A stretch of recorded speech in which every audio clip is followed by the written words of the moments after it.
Hello, আসসালামু আলাইকুম। এই পর্যায়ে আমরা দেখব কিভাবে আমরা একটা টেক্সটকে আপার কেস লেটারে লিখতে পারি। সো এখানে দেখুন আমি আমার নামটা লিখেছি মোহাম্মদ সাকিব হোসাইন।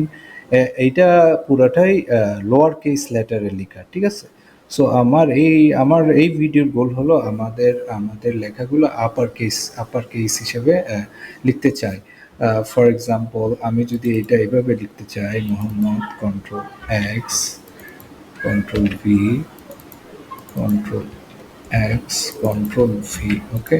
তাহলে ধরুন দেখতে আরো সুন্দর দেখাবে মোহাম্মদ সাকিব হোসাইন। তাহলে আমি চাচ্ছি যে এই সেলটা আপার কেস করব, তাই না? তাহলে এই সেলটা আপার কেস করতে হলে আমাকে প্রথমে ফাংশনটা লিখতে হবে।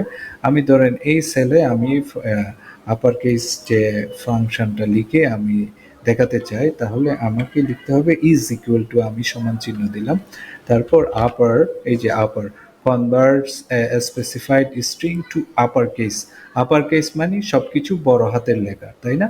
তাহলে আমি এইটা আপার দিলাম, তাহলে আমি এই যে এই লেখাটা সিলেক্ট করে দিলাম, আমাকে ক্লোজ করতে হবে ফার্স্ট ব্র্যাকেট, আমি এন্টার দিলাম। এই যে দেখুন মোহাম্মদ আপার কেস হয়ে গিয়েছে। তাহলে আপার কেস লেখার সূত্রটা কি? ইজ ইকুয়াল টু আপার দিয়ে আপনার ওই সেলটা সিলেক্ট করতে হবে, ওকে।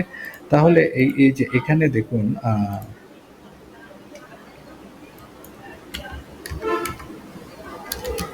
ওকে।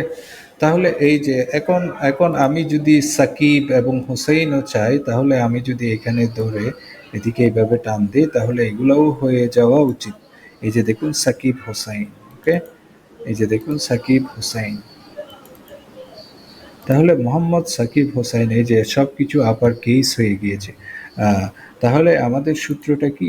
আপার দিয়ে ওই সেলটা সিলেক্ট করতে হবে, প্রথমে সমান চিহ্ন দিতে হবে ফাংশন লেখার জন্য, তারপর আপার দিয়ে ওই সেলটা সিলেক্ট করতে হবে যেটা আপনি আপার কেস করতে চান।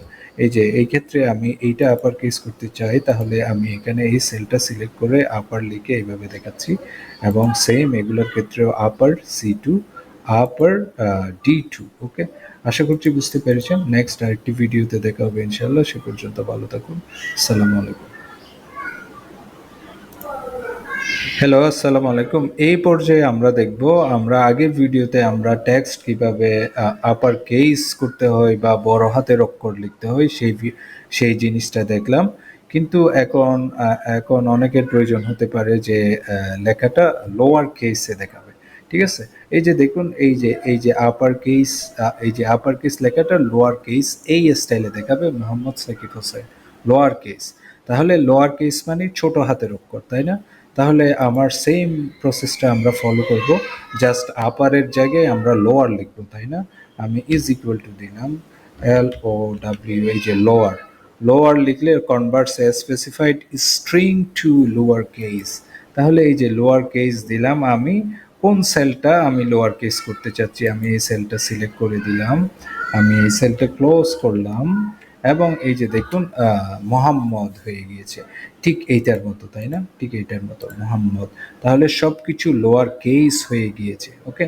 তাহলে আমি সেমভাবে আমি যদি সাকিবের ক্ষেত্রে এবং হোসাইনের ক্ষেত্রে করতে চাই, তাহলে আমি এখানে যদি এইটা ধরে আমি যদি এদিকে রো রো ওয়াইজ যে কলামগুলো কাভার করি, তাহলে দেখুন যে এখানে দেখাচ্ছে, এখানে এইটার ছোট লোয়ার কেস, যে সাকিব বর্তমানে আপার কেসে আছে, এটা লোয়ার কেস দেখাচ্ছে, এবং এইটা আপার কেস আছে, এইটার লোয়ার কেস হলো এইটা। তাহলে এই যে আমরা লোয়ার কেস কিভাবে করতে হয়, তাহলে লোয়ার কেস করতে হলে আপনাকে is equal two lower function দিয়ে আপনার ওই স্পেসিফিক সেলটা সিলেক্ট করতে হবে যে সেলটা আপনি লোয়ার কেস করতে চান। আশা করছি বুঝতে পেরেছেন। নেক্সট আরেকটি ভিডিওতে দেখা হবে ইনশাল্লাহ। সে পর্যন্ত ভালো থাকুন। আসসালামু আলাইকুম।